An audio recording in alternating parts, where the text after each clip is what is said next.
Bonsoir, bonsoir à toutes et à tous, j'espère que vous allez bien. Nous continuons notre soirée, je me gratte le nez en même temps, consacrée donc au Stormcast Eternal, et plus précisément aux héros. On vient de faire le Celestorm Prime, on va passer maintenant aux deux dragons qui ont fait beaucoup parler, et à juste titre. On va commencer par Krondys, on va voir un petit peu, très rapidement en parallèle dans la même vidéo, Karazai, son frangin. Donc ce sont deux dragons qui sont à 600 points. Eux, leur coup n'a pas bougé, contrairement aux autres dragons, on les verra un peu plus tard. Alors, c'est des figurines magnifiques. Je ne sais pas si vous avez vu passer les photos qui sont sur Warhammer Community avec plein d'artistes différents qui ont peint de différentes manières les dragons. C'est superbe. Superbe.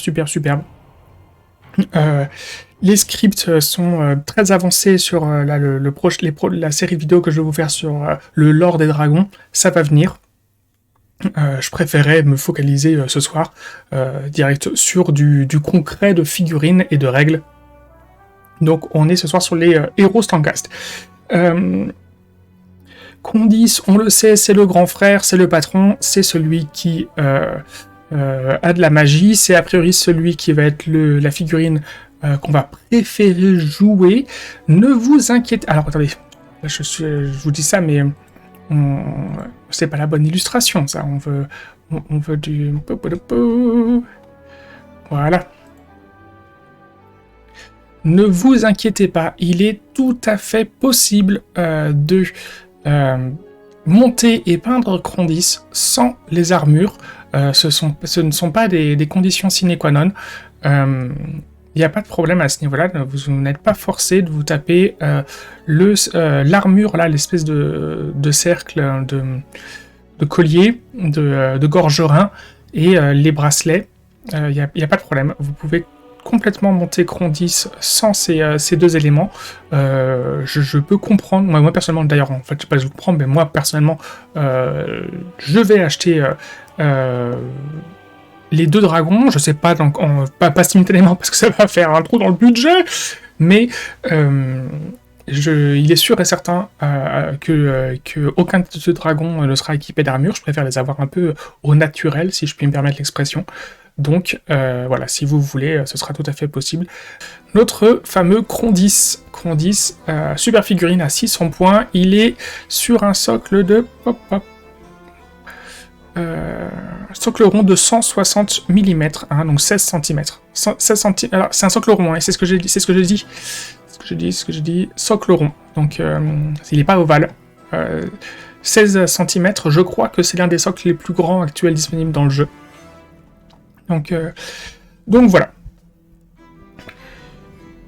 Krondys plus spécifiquement au niveau de ses règles. Voilà, je me réaffiche le War Scroll. Moi je suis obligé de switcher de l'un à l'autre, c'est pour ça. Alors, pour 600 points, nous avons un score de blessure de 18, un score de mouvement qui dépend de son niveau de blessure actuel, donc qui commence avec un mouvement de 14, qui sera dégressif, 14, 18, 18. Ça va, il tombe pas à 1 ou 2, c'est cool. Il a donc 18 blessures, c'est l'un des scores les plus élevés dans l'armée. C'est le score actuellement le plus élevé.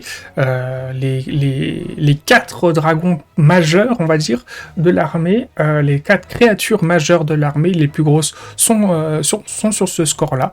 Donc c'est cool.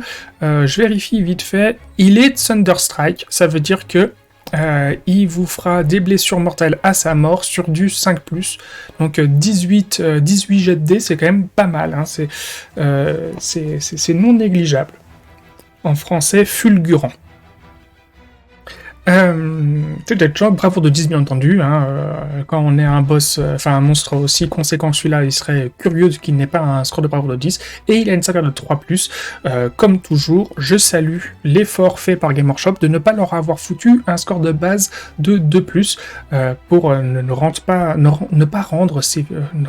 apprends à foutre les mots dans le bon sens, César. Justement pour ne pas le rendre de base compliqué à tuer. Déjà qu'il va être très aisé de lui faire passer sa sauvegarde de plus. Fort heureusement, nous avons dans cette V3, et ben, de plus en plus d'unités qui vont avoir des plus 1 en pénétration d'armure, des plus 2 en pénétration d'armure. Le plus 3 reste quand même un élément plus exceptionnel, mais voilà, il sera quand même jouable de défoncer Krondys, que ce soit au tir, à la magie, ou même avec une unité de corps à corps percutante bien pensée, bien placée. Bon, ça reste quand même une figurine à 600 points, donc vous inquiétez pas, elle a de quoi tenir la route. Elle a quand même déjà ne serait-ce que un score de 18 blessures. Il faut les tomber. Donc ensuite, il a ce qu'on appelle donc Blazing Tempest, donc en français tempête incendiaire. Il faut donc aller, c'est un tir à 18 avec une portée de 18 pouces. Tempête incendiaire. N'utilisez pas la séquence d'attaque pour une attaque effectuée par la tempête incendiaire. À la place, jetez un dé. Sur 1-2, la cible subit une blessure mortelle. Sur 3-4, la cible subit des 3 blessures mortelles.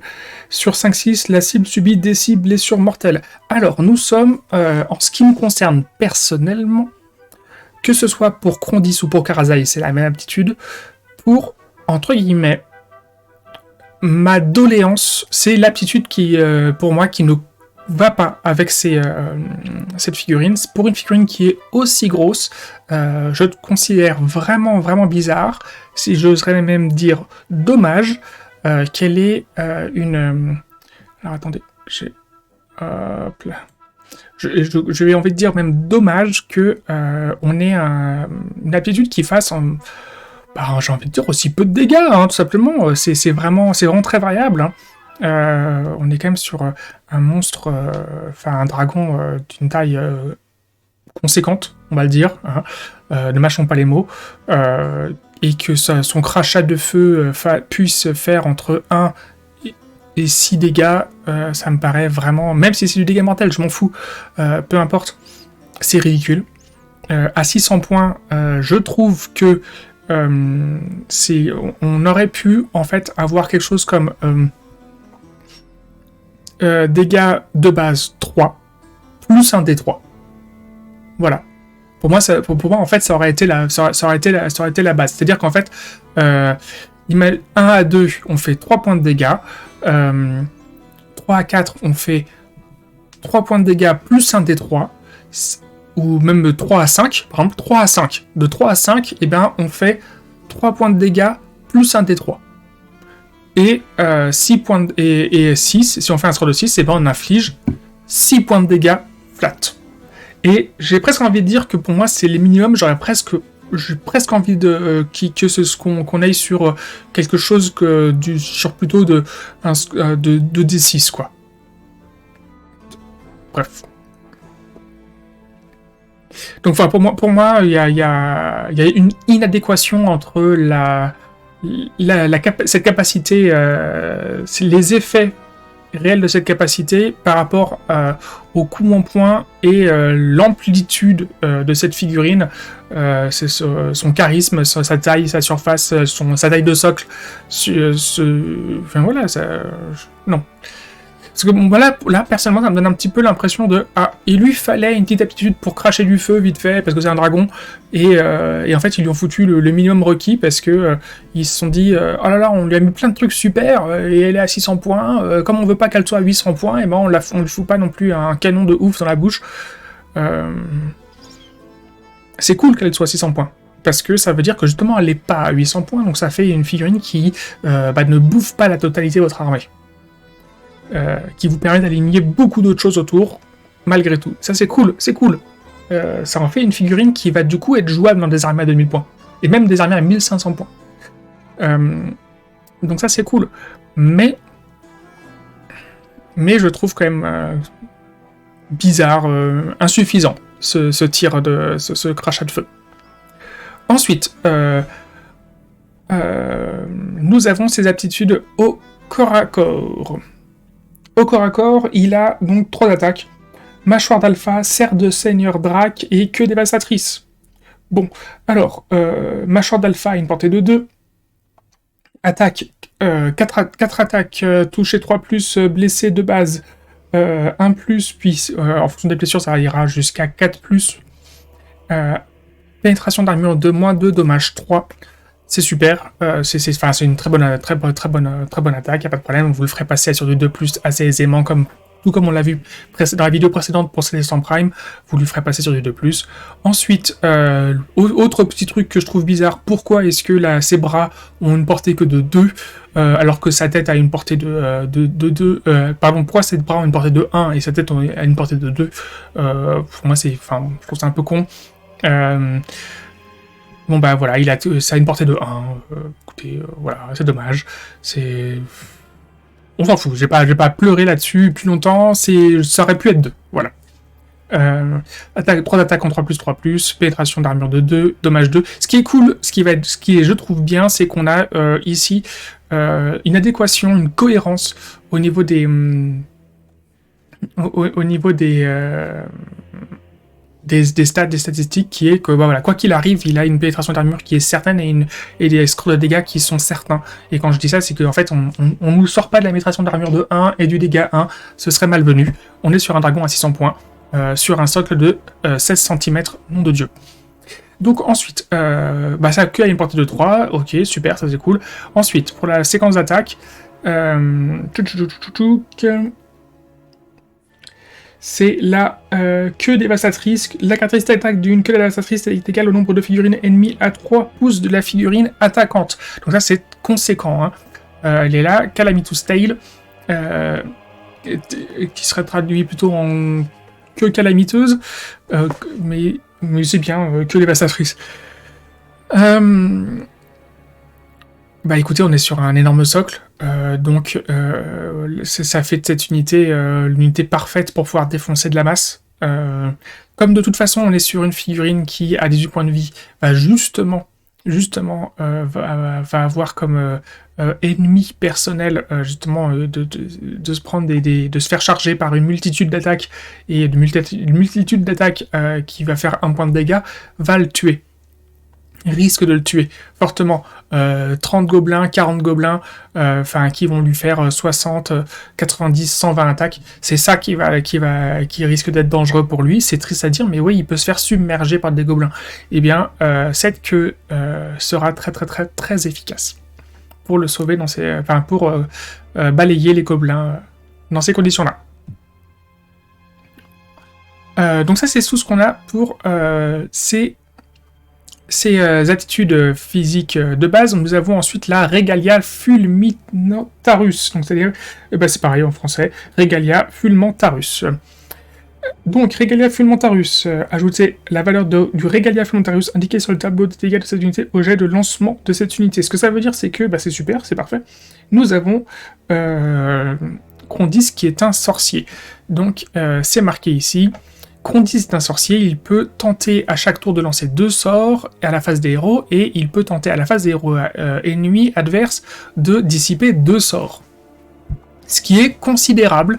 Alors, c'est pas considérable pour Krondys, c'est une différence considérable qu'on va voir juste après avec Karazai, qui n'a pas cette aptitude-là. Donc, ce que ça veut dire, c'est que... je veux dire, pendant une bonne partie de la partie, avant qu'il se fasse bien défoncer la tête, vous allez quand même avoir un bonus de 3+, et de 2+, c'est pour lancer des sorts et les dissiper.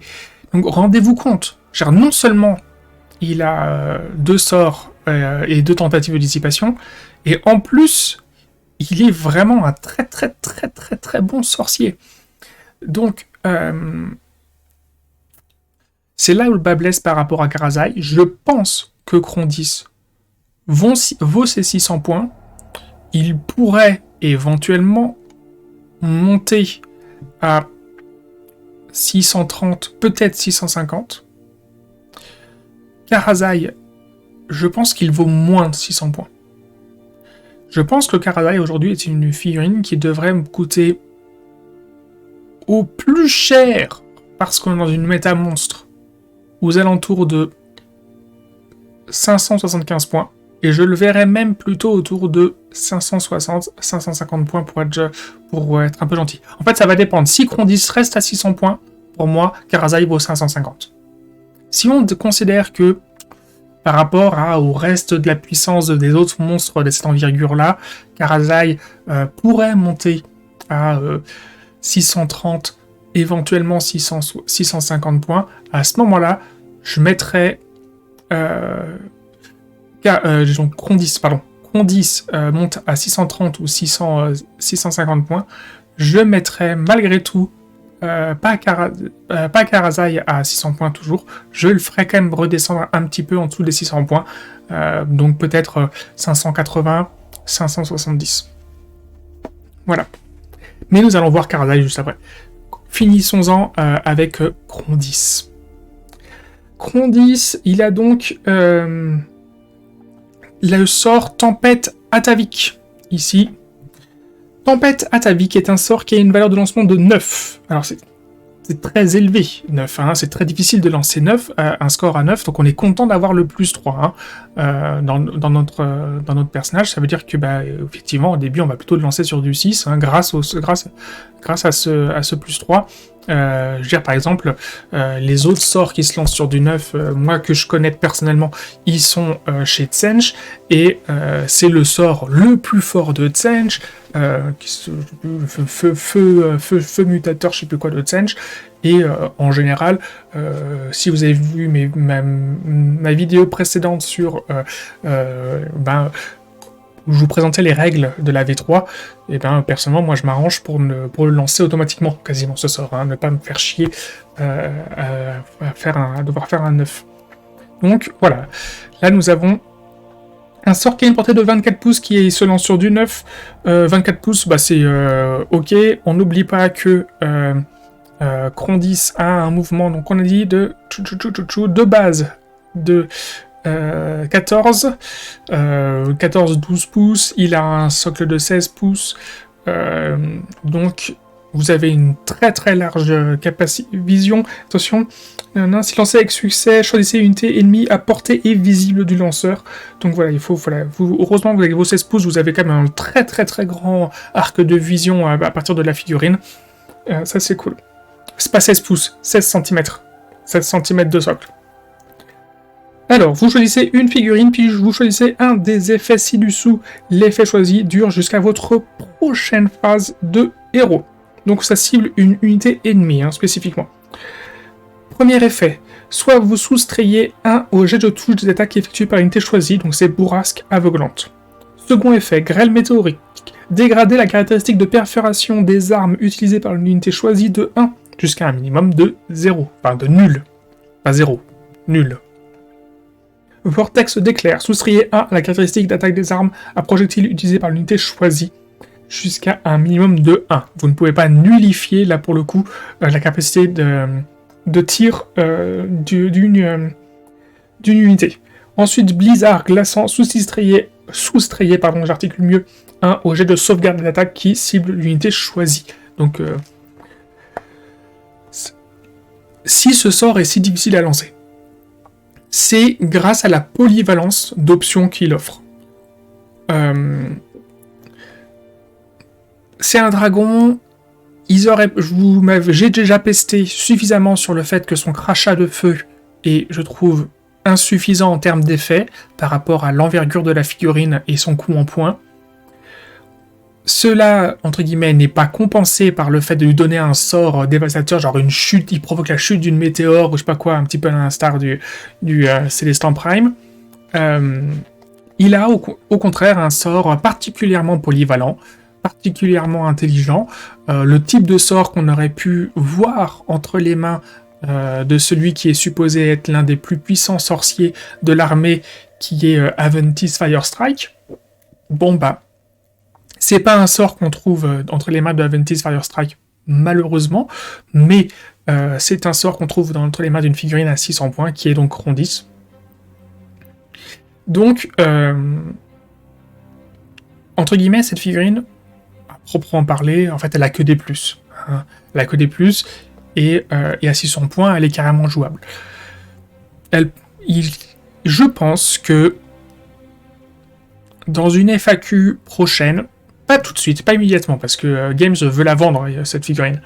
Donc, un jour, elle montera en point, c'est sûr et certain. Pas tout de suite. Donc, profitons-en. profitons-en, et puis même le jour où on sera un peu vexé qu'elle est montée en points, c'est pas grave, ça restera une superbe pièce de collection. Passons à son frangin, Karazai.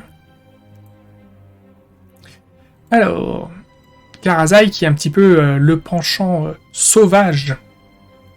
Alors, où est-ce qu'il est? Il est là. Donc, Karazai le balafré. Donc, comme vous voyez, il est également à 600 points. On est sur le même format, le même socle de figurine, donc il est aussi sur un socle de 16 cm. On a exactement le même châssis, mouvement de 14 avec jusqu'à 8 minimum, 18 points de vie, enfin un score de blessure de 18, sauvegarde de 3+, une bravoure de 10. Il a Blazing Tempest, exactement la même attaque, exactement dans les mêmes conditions, pardon, elle est ici, Pardon, est-ce que j'ai oublié de vous... Oui, j'ai oublié de vous dire précédemment, en ce qui concerne Krondys également, Krondys, tout comme Karazai, ont l'aptitude Master, ancien maître de la guerre, qui fait qu'il y a un -1 pour les toucher au corps à corps, ce qui fait ça en plus à prendre en compte lorsque vous vous faites encercler par une multitude de gobelins. Voilà. Donc vous inquiétez pas. Peut-être que du coup, le pire ennemi de Krondys et de Karazai, ce seront pas 40 gobelins, mais ce sera peut-être, ou 30 gobelins, ce sera peut-être plutôt 5 ou 10 rétributors. Sachant que les rétributors sont plus forts qu'ils ne l'étaient avant, donc les rétributors étaient déjà capables d'atomiser en une phase de combat bien coordonnée un buveur de sang. Je sais plus combien ça a de points de vie, un buveur de sang, vite fait se permettre d'aller voir. Veil of Corn, War Scroll. 14. Ouais, mais sauf que maintenant, ils ont gagné des attaques. Ils sont tous 14. Scarbrand, il a aussi 14. Bon, ils ont tous 14, Ils ont tous 14, sachant que maintenant ils ont quand même augmenté la létalité, la quantité d'attaque des rétributors. Je pense que vous avez... les rétributors peuvent atomiser, je pense, nos dragons. 5 ou 10 rétributeurs peuvent largement, aisément atomiser nos dragons en une phase de combat. Alors, retournons. Order, Stormcast Eternal, War Scroll, Karazai. Voilà. Donc ils sont pas intuables du tout. Fort heureusement pour l'équilibre du jeu. J'ai envie de dire. Donc, même s'il y a un -1 pour les toucher au corps à corps, eh bien, malheureusement, c'est triste, mais, eh bien, Blazing Tempest, pardon, c'est mes doigts qui ont ripé sur le papier. Tempête incendiaire, nous avons exactement la même règle que précédemment. On ne suit pas la séquence d'attaque habituelle, on lance un dé, et sur un 1 ou 2, la cible subit une blessure mortelle. Donc ça a une portée de 18 pouces, c'est ça, 18 pouces, c'est un tir. La cible subit une blessure mortelle. Sur un 3-4, la cible subit des 3 blessures mortelles. Sur un 5 ou 6, la cible subit des cibles blessures mortelles. Un truc tout con.